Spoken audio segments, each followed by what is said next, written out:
but I want you guys to hear me, okay? This is gonna be our first like real Kuden lesson for the day, okay? Before we do the next technique. Everything we do has to have balance. When you guys are tired, if you don't actually finish anything through to the end, if you don't give it 100% all the way through the end, you'll always ask yourself why, or I wish I would have. So if you guys are here and you're tired, it's like, oh God, another sword technique. Damn it, we're gonna go do camouflage, it's hot, I'm sweaty.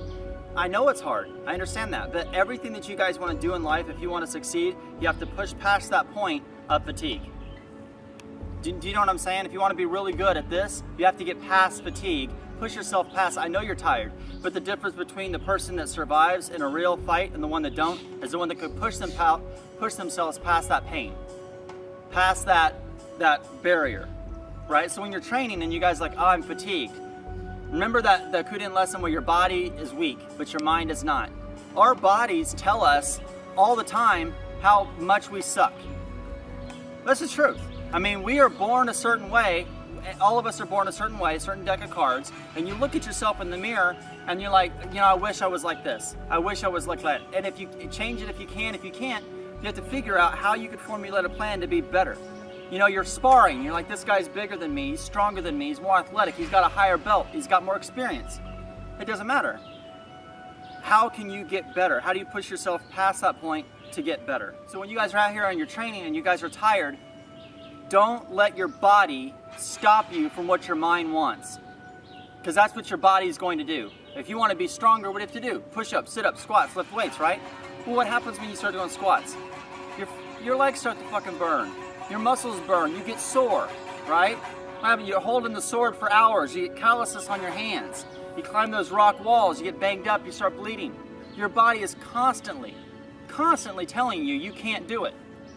And if you fall to that physical pain, you'll never achieve what you want.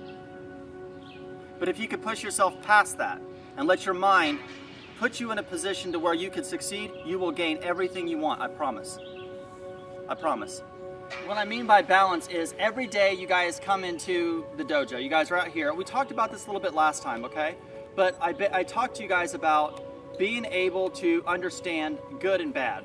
And if you guys are gonna come in here every single day and do nothing but practice how to kill someone, take a blade and put it on their throat and kill them, you're not gonna be the person you wanna be either.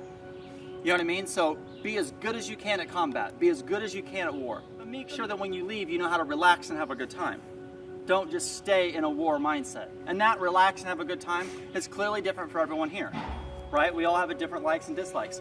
But whatever that is, make sure that you explore that too in your life. Don't just sit there and go, I gotta read this book. I gotta train today. I gotta do this. I gotta do this. If you do that all the time, you're gonna miss your favorite shows with your kids. You're gonna miss that time that you could have spent with your wife, your husband, your boyfriends, your girlfriends.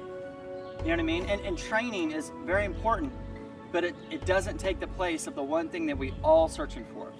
You know what I mean? And that's the love, the compassion, the friendship. We can't, you catch what I'm saying? We're training to protect that, not to take away from that. So keep that in perspective.